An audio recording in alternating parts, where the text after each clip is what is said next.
कभी आपने महसूस किया है कि आप सब कुछ सही कर रहे हो, मेहनत भी हो रही है, प्लानिंग भी हो रही है, गोल्स भी क्लियर हैं, दिन भर बिजी रहते हो, लेकिन फिर भी अंदर एक अजीब सी खालीपन रहता है। पैसे आ रहे हैं लेकिन सुकून नहीं, काम हो रहा है लेकिन सेटिस्फैक्शन नहीं, लोग तारीफ करते हैं लेकिन दिल मुतमईन नहीं होता। और फिर एक सवाल दिल में उभरता है, मसला क्या है? शायद मसला एफर्ट का नहीं है, शायद मसला डायरेक्शन का भी नहीं है, शायद मसला कुछ और है जो हमने इग्नोर कर दिया है। इस्लामिक ट्रेडिशन में एक लफ्ज है बरका। बरका का मतलब सिर्फ ज्यादा होना नहीं होता। ये क्वांटिटी का गेम नहीं है, ये इम्पैक्ट का गेम है। ये वो चीज है जो थोड़े से वक्त को गहरा बना देती है, थोड़ी सी अर्निंग को काफी बना देती है, थोड़ी सी एनर्जी को मीनिंगफुल बना देती है। बरका का मतलब है मोर विथ लेस।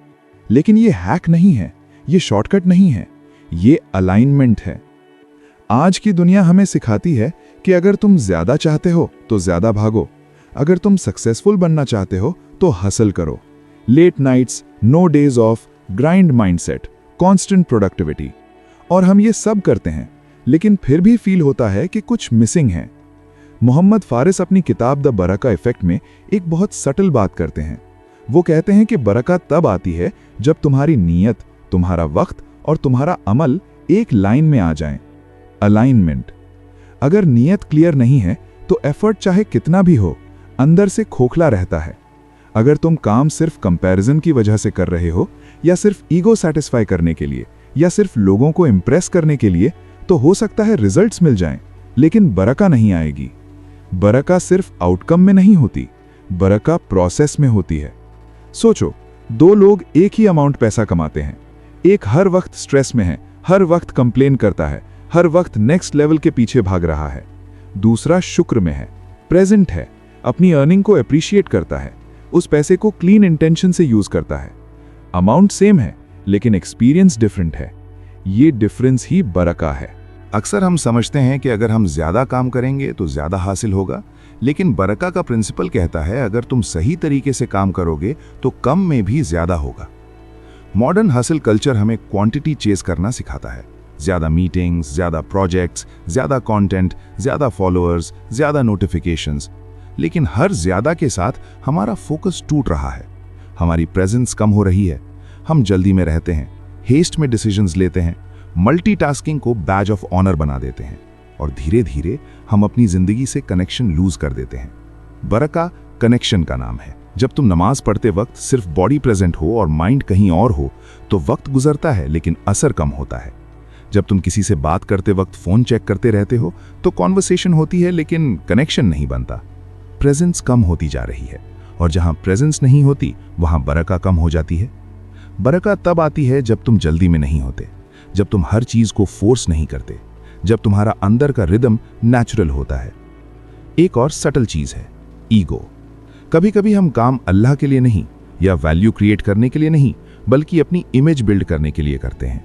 हम चाहते हैं लोग देखें कि हम कितने बिजी हैं, कितने प्रोडक्टिव हैं, कितने इंपॉर्टेंट हैं। लेकिन ईगो बहुत हैवी होती है, और जहां हैवीनेस हो वहां बरका टिकती नहीं। बरका लाइटनेस में आती है, सिंसियरिटी में आती है। जब तुम क्वाइटली अपना बेस्ट देते हो, बिना शो ऑफ के, बिना कंपैरिजन के, बिना कांस्टेंट वैलिडेशन के। और फिर एक और चीज, डिस्ट्रैक्शन। आज का इंसान फिजिकली थकता कम है, मेंटली ज्यादा थकता है। हर वक्त स्क्रोलिंग, हर वक्त इंफॉर्मेशन, हर वक्त अपडेट्स। हमारा दिमाग कभी रेस्ट नहीं करता, और जब माइंड स्कैटर्ड हो तो एफर्ट भी स्कैटर्ड हो जाता है। स्कैटर्ड एफर्ट से आउटपुट तो आता है लेकिन डेप्थ नहीं आती। सरफेस पे सब ठीक लगता है, अंदर से सब फ्रजाइल होता है। बरका डेप्थ का नाम है। ये वो चीज है जो 1 घंटे को इतना मीनिंगफुल बना देती है कि वो 4 घंटों से ज्यादा हैवी लगता है। ये वो चीज है जो एक छोटी सी दुआ को जिंदगी बदलने वाली दुआ बना देती है। और शायद सबसे इंपॉर्टेंट चीज, नियत। नियत सिर्फ एक रिलीजियस कॉन्सेप्ट नहीं है, ये साइकोलॉजिकल अलाइनमेंट है। जब तुम जानते हो कि तुम ये काम क्यों कर रहे हो, जब तुम्हारा काम तुम्हारी वैल्यूज से मैच करता है, जब तुम्हारी अर्निंग तुम्हारी रूह के खिलाफ नहीं जा रही, तब अंदर रेजिस्टेंस कम होता है, एनर्जी वेस्ट नहीं होती, और वही एनर्जी मल्टीप्लाई हो जाती है। ये मल्टीप्लिकेशन ही बरका है।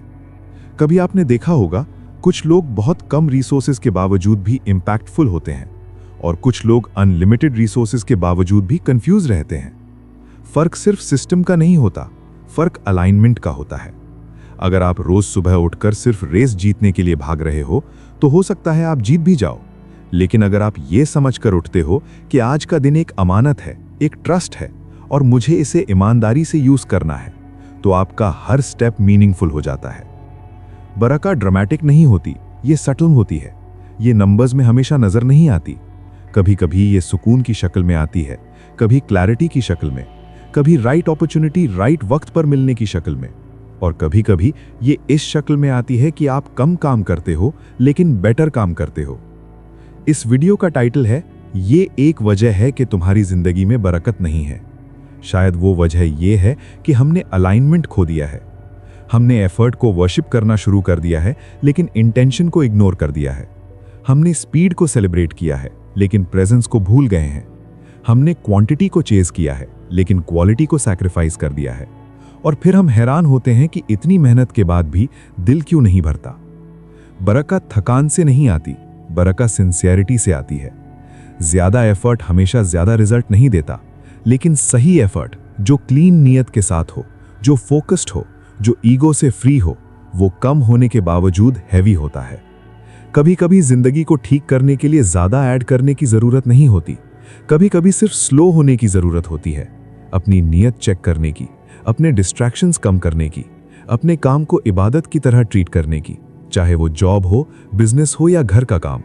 और फिर धीरे धीरे आप नोटिस करते हो कि वक्त स्ट्रेच हो रहा है, एनर्जी स्टेबल हो रही है, डिसीजंस क्लियर हो रहे हैं, और जो चीज पहले हैवी लगती थी वो मैनेजेबल लगने लगती है। यही बरका का असर है। ये कोई मैजिक फॉर्मूला नहीं, ये अवेयरनेस है, ये अलाइनमेंट है।